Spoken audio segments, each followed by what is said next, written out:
អារម្មណ៍នេះអួលអាក់អាចអាំងពាក់លាក់លួចស្នេហ៍ជួបភ្លាមអ៊ៀនបងដឹងទេមានគេម្នាក់លួចបែតី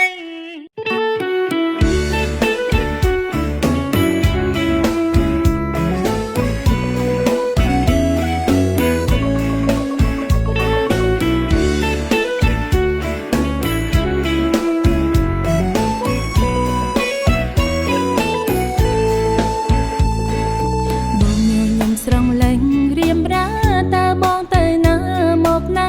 ដឹងតែមានគេបែតីភ្នែកស្រទន់មានមន្តស្នេហ៍ក្រៃតែចិត្តភ្លឹកអងស្មារតីតើអូនគួរធ្វើយ៉ាងណាមើលភ្លាមទាំងបងអ្នកទីក្រុងខ្លាចណាតិចមិនសើសំបើអូនអ្នកស្រ័យចំការតួរូបរាងមិនសូវភ្លឺថ្លាតែចិត្តភក្តីស្នេហាធានាជឿជាក់លើអូនអារម្មណ៍នេះអួលអាក់អាំងតែលាក់លួចស្នេហ៍ជួបភ្លាមអ៊ៀនបងដឹងទេមានគេម្នាក់លួចបែតីបែងដងអូនអួលអាក់កាំង